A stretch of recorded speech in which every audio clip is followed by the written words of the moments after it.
Scary telling.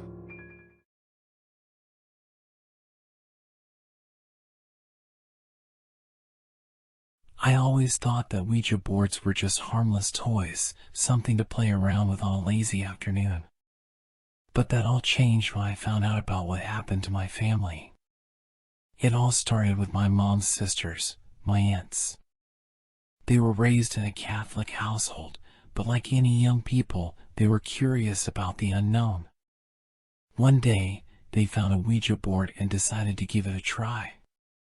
At first, everything was fine. They asked harmless questions, like, will I get an A on my math test, or will I find true love? But then, things took a dark turn. They asked the board who among them would be the first to die, something that is a huge no-no when playing with Ouija boards. To their horror, the planchette spelled out the name of their father, my grandfather. At the time, my grandfather was in good health, so they dismissed the answer as a coincidence. But a few weeks later, he was killed in a freak accident. It was unexpected and devastating for the family. After that, my mom and her siblings were convinced that the Ouija board was to blame for their father's death. They threw it away and never spoke of it again. But the story didn't end there. Years later, while I was a teenager, I found the board in a dusty corner of the attic. Curiosity got the better of me, and I decided to try it out with my friends. At first, it was just like any other game. We asked silly questions and giggled at the answers. But then, I made the mistake of asking the board who among us would die first. To my horror, the planchette moved to spell out my name. I tried to laugh it off, but something in the back of my mind told me that this was not a joke. I couldn't shake the feeling that something was watching me, something dark and malevolent. Over the next few days, strange things started to happen. I would wake up in the middle of the night to find my room filled with a cold, clammy mist. I would hear strange whispers in my ear and see shadowy figures lurking in the corners of my vision. I tried to convince myself that it was just my imagination, but deep down, I knew that something was terribly wrong. I felt like I was being stalked by some unseen force, something that wanted to hurt me. One night, I woke up to find that I couldn't move. I was paralyzed, trapped in my own body. I could see a figure standing at the foot of my bed, a figure with glowing red eyes and long, gnarled fingers. It was then that I realized that the Ouija board had awakened something that should have been left alone.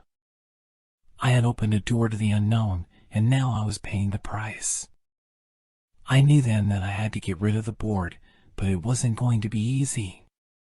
It was like the board had taken on a life of its own, like it was controlling me. I tried to throw it away, but it kept coming back. I tried to burn it, but it wouldn't catch fire. It was like the board was cursed, and I was cursed along with it. In the end, I knew that I had to do something drastic. I gathered all of my courage and faced the board head on. I said a prayer and asked for protection, and then I broke the board into tiny pieces. The moment the board shattered, I felt a weight lift off of me. The room was suddenly filled with a warm, comforting light, and I knew that I was safe. But the damage had already been done. I could feel the presence of the board lingering in the room, like a bad taste in my mouth.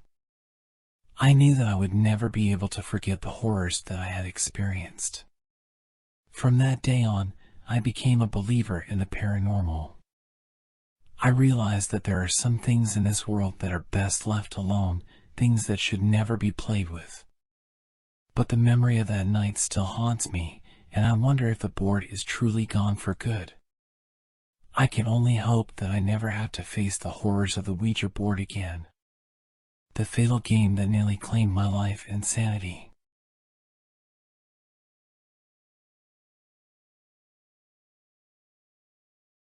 Growing up, I always heard stories of voodoo and dark magic from my Dominican parents. My father, in particular, had a chilling encounter that he always swore was the work of the supernatural. One day, when he was walking home from school, he heard shuffling coming from a nearby farm.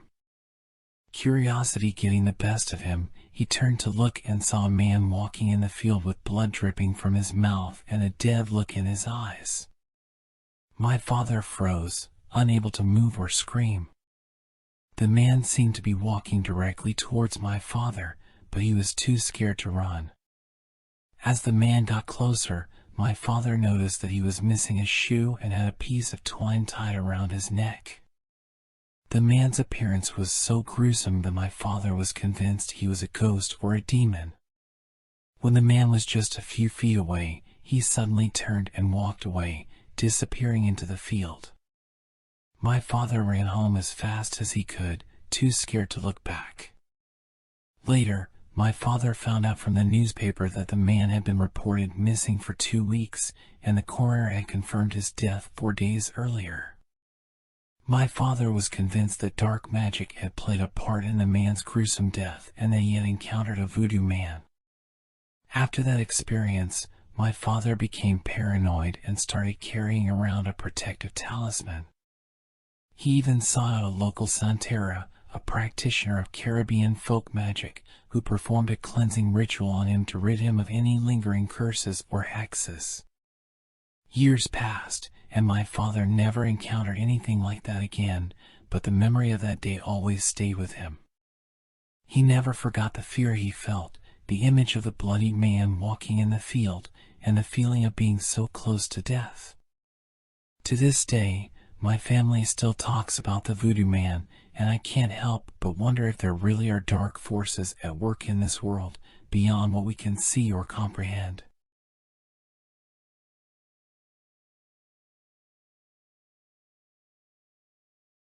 I never believed in ghosts or the supernatural until the night my mother woke up to my grandpa standing over my sleeping father. It was a night that would change my perception of the world forever. My grandpa had been in poor health for a while, so my family knew that his time on earth was limited. But when my mom woke up in the middle of the night, she knew something was wrong. She had a strong urge to call and check on my grandpa, but when she turned over to wake my dad, she saw my grandpa standing over him. She screamed, and he disappeared. The next morning, my parents received a call from my grandma.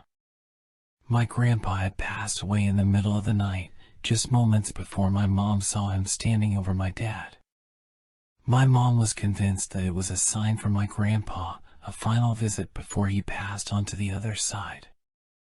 But the experience left her shaken, and it stayed with her for the rest of her life. Years went by, and I never experienced anything like what my mother had described. But then, while I was in my early 20s, I was staying with my parents for the summer when strange things started to happen. At first, it was just small things, like doors opening on their own and objects moving on their own. I dismissed it as just my imagination or a drafty house. But then, one night, I woke up to the feeling of someone sitting on the edge of my bed. When I opened my eyes, there was no one there, but I could feel the weight of someone sitting on the bed. I was terrified, but I tried to convince myself that it was just my mind playing tricks on me. But then, the incident started to escalate. I would hear footsteps in the hallway when no one was there. Doors would slam shut on their own. And I started to feel a cold, oppressive presence in the house. My parents didn't seem to notice anything out of the ordinary, but I knew something was wrong. I started to do some research, and I discovered that our house was built on the site of an old cemetery. I became convinced that the ghost of someone buried in the cemetery was haunting our house. I tried to talk to my parents about it, but they dismissed my concerns, thinking I was just being paranoid. But then, one night, my dad woke up in the middle of the night, and he saw my grandpa standing at the foot of his bed. My dad wasn't scared, though. He said my grandpa looked peaceful and happy, as if he was finally at peace. After that night, the strange occurrences in our house stopped. It was as if my grandpa had finally found the closure he needed to move on. To this day, I still don't know what was haunting our house that summer. But I do know that there are things in this world that we can't explain, and sometimes we just have to accept that there are forces beyond our control.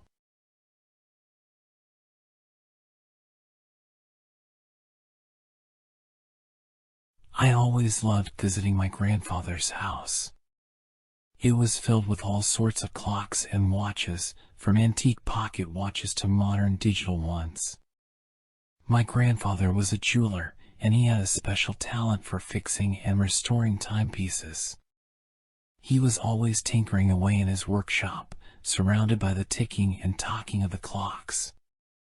But after my grandfather died, things started to get weird. The first time I visited his house after his death, I noticed that all the clocks and watches had stopped at the exact same time. It was the time of his death. At first, I thought it was just a coincidence. But then I noticed that the clocks in the house were always wrong. No matter how many times we reset them, they would always stop at the same time. It was as if my grandfather's spirit was still there, keeping time in his own way. One night, I stayed over at the house with my family. As we were all getting ready for bed, we heard a strange ticking sound. It was coming from my grandfather's old workshop. We all went to investigate, but when we opened the door, the room was empty. The ticking had stopped. The next morning, my mother found an old pocket watch on her bedside table. It was engraved with my grandfather's name and the date of his death. She was sure she had never seen it before. From that point on, strange things continued to happen in my grandfather's house. We would hear ticking and chimes coming from the clocks at odd hours of the night. Sometimes, we would even see shadows moving across the face of the clocks, as if someone was standing in front of them. But the scariest incident happened one night while I was staying over alone. I woke up in the middle of the night to the sound of a clock chiming. But it wasn't any of the clocks in the house. It was coming from my grandfather's old workshop. I tried to ignore it and go back to sleep, but the chiming grew louder and more urgent. It was as if someone was trying to get my attention. With a shiver running down my spine, I got out of bed and made my way to the workshop. When I opened the door, I saw something that made my blood run cold. There, in the middle of the room, was my grandfather's old pocket watch. It was ticking loudly, and the hands were spinning around the face of the clock at an incredible speed. And standing next to it was a figure in a long coat and a top hat. I couldn't see his face, but I knew it was my grandfather. He looked at me and pointed to the watch. And then he was gone. After that night, I never went back to my grandfather's house. I couldn't bear the thought of being alone with his ghostly presence. But even now, years later, I can still hear the ticking of his clocks and the chimes of his watches in my dreams. And I know that his spirit still haunts that house, keeping time in his own mysterious way.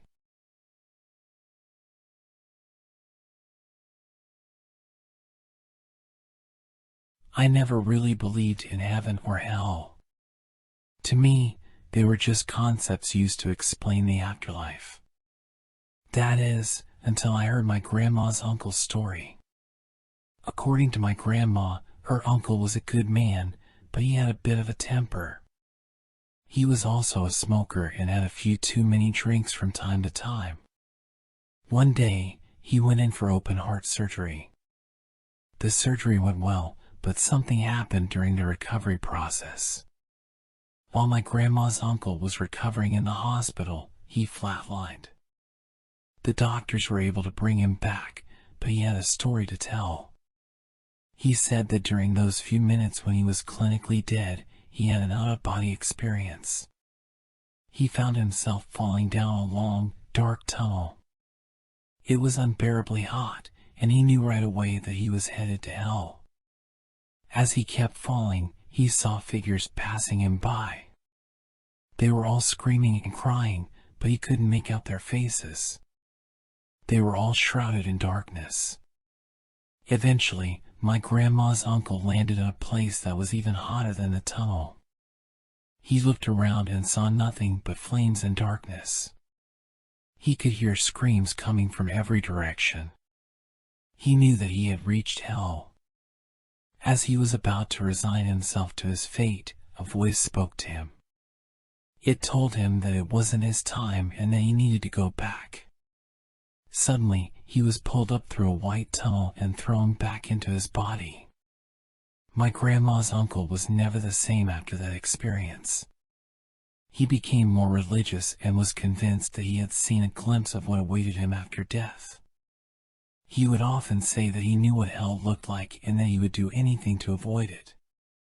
Years later, I would hear my grandma's uncle's story from my grandma herself. She told it to me with such conviction that I couldn't help but believe her. It was like I could feel the heat and hear the screams of the damned as she spoke. It was then that I realized that maybe heaven and hell weren't just concepts. Maybe they were real, and maybe we were all just one bad decision away from experiencing the horrors of the afterlife.